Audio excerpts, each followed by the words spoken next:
सत श्री अकाल। यूके जाना चाहते हो, स्पाउस दे नाल जाना चाहते हो, किन्ना चीज़ों का ख्याल बहुत क्लोजली रखना जरूरी है।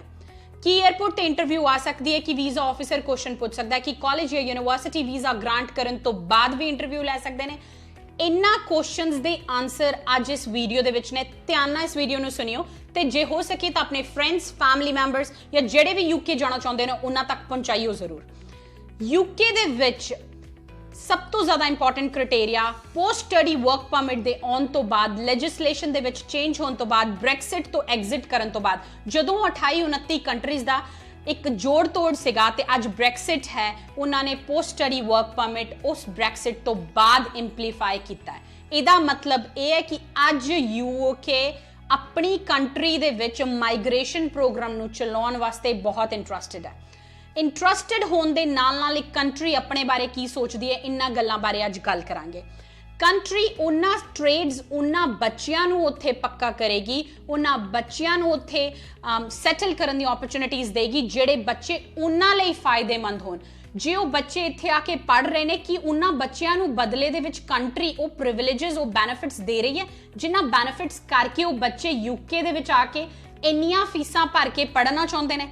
इन्हां सब गल्लां दी रिस्पॉन्सिबिलिटी वीज़ा ऑफिसर दे उत्ते हुंदी है। वीज़ा ऑफिसर नूं एम्बेसी दे विच वीज़े देण लई बिठाया जांदा है, बट उहदे नाल नाल वो बच्चे नूं की दे रिहा ते कंट्री नूं की दे रिहा, दोनों चीज़ां नूं बहुत ध्यान नाल देखिया जांदा है। यूके दे विच स्पाउस वीज़ास दी ऑप्शनस अवेलेबल ने। यूके दे विच ओवरऑल तुहाडे 5.5 बैंड ने, ईच 5.5 ने with +2 profile. You are applying for a visa, you are entitled for a visa। जेकर तुहाडे 6 बैंड ने ओवरऑल एंड 1 या 2 मॉड्यूल्स दे विच 5.5 बैंड ने, +2 क्वालिफिकेशन है, कोर्स सिलेक्शन तुसी अपने पिछली पढ़ाई दे नाल रिलेटेड कीती है, तां तुहाडा वीज़ा ऑन दे चांसेस आर मोर ब्राइटर। जेकर तुसी विदाउट आइल्स अप्लाई करना चाहते हो, इंग्लिश दे विच अबव 65% मार्क्स ने, तुसी अप्लाई कर सकते हो। एग्रीगेट तुहाडे 4 सब्जेक्ट्स दा अबव 65% है, तुसी अप्लाई कर सकते हो। कि तुसी स्पाउस नाल अप्लाई कर सकते हो? जी हाँ, तुसी स्पाउस दे नाल अप्लाई कर सकते हो। मैं अपने कंसल्टेंट को गया, मैं अपने कंसल्टेंट ने कहा मैं बर्मिंघम यूनिवर्सिटी ही पढ़ना चाहता, कवेंट्री नहीं पढ़ना चाहता, मैं BPP च नहीं पढ़ना चाहता, मैं किंगस्टन च नहीं पढ़ना चाहता। ये सब ऑप्शंस उदों होनियां चाहिए बच्चे को जदों बच्चे दे बैंड 7 बोलते हैं, ईच 6.5 ने, ते वो +2 है, 70% नंबर ने। तुसी चॉइस उत्थे मंग सकते हो जिथे तुहाडे कोल चॉइस मंगन वास्ते अपर एज है। जेकर तुसी कंसल्टेंट तो चॉइस मांग रहे हो एंड तुहाडे मार्क्स घट ने, तो कंसल्टेंट बहुत ज़्यादा तुहाडी एप्लीकेशंस दे विच जोड़ तोड़ लाएगा। जोड़ तोड़ लाने तो बाद इंटरव्यू किन्ने पास करनी है? तुसी पास करनी है। तुसी इस गल नूं भुल जांदे हो। Interview depends on the parameter and the standards of the university. जिन्ने औखे स्कूल च या कॉलेज दे विच एडमिशन लैन जावांगे, उन्नी औखी इंटरव्यू होएगी। एक गल्लां दा क्वेश्चनां दे आंसर्स बच्चियां नूं नहीं पता।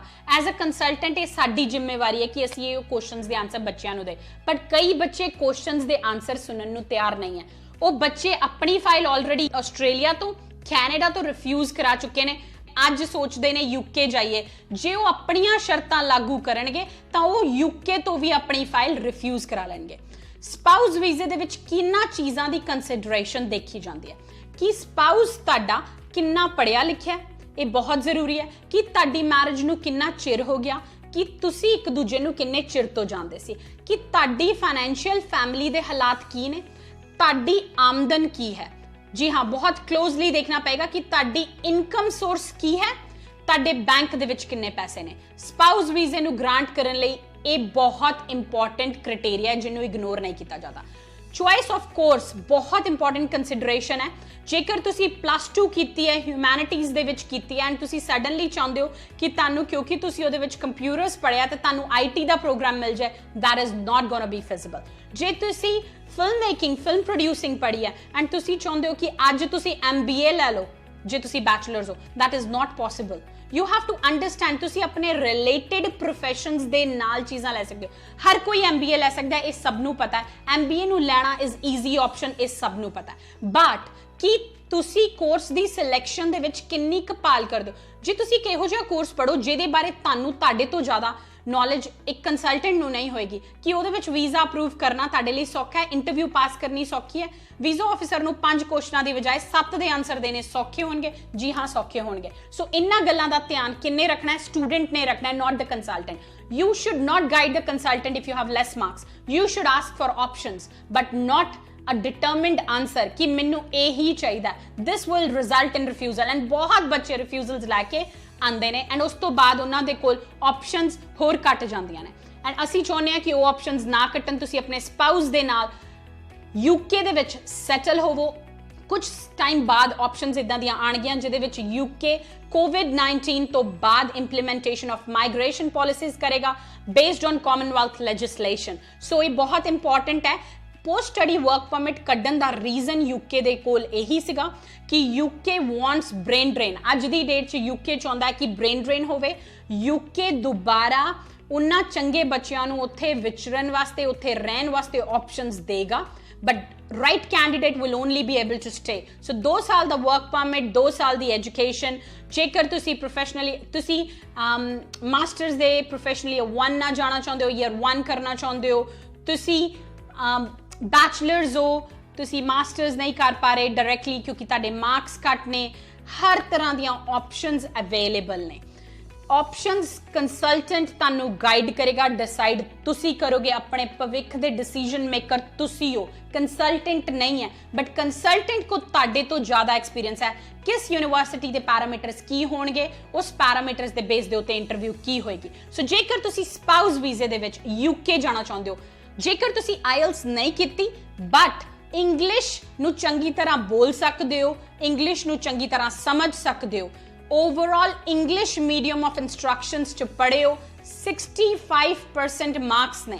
ओवरऑल भावी ताड़ी परसेंटेज 50 है but English subject they which 60% number ने, तो विदाउट आईएलस भी ताड़ी एप्लीकेशन थ्रू हो सकती है एंड तुसी अपने हाथ दे विच यूके दा वीज़ा लै सकते हो। विदेरी जानकारी वास्ते कैनवल दी हेल्पलाइन टीम ते कॉल करो, असी ताड़ी कॉल्स दी वेट करांगे। Stay tuned with our videos. सत श्री अकाल।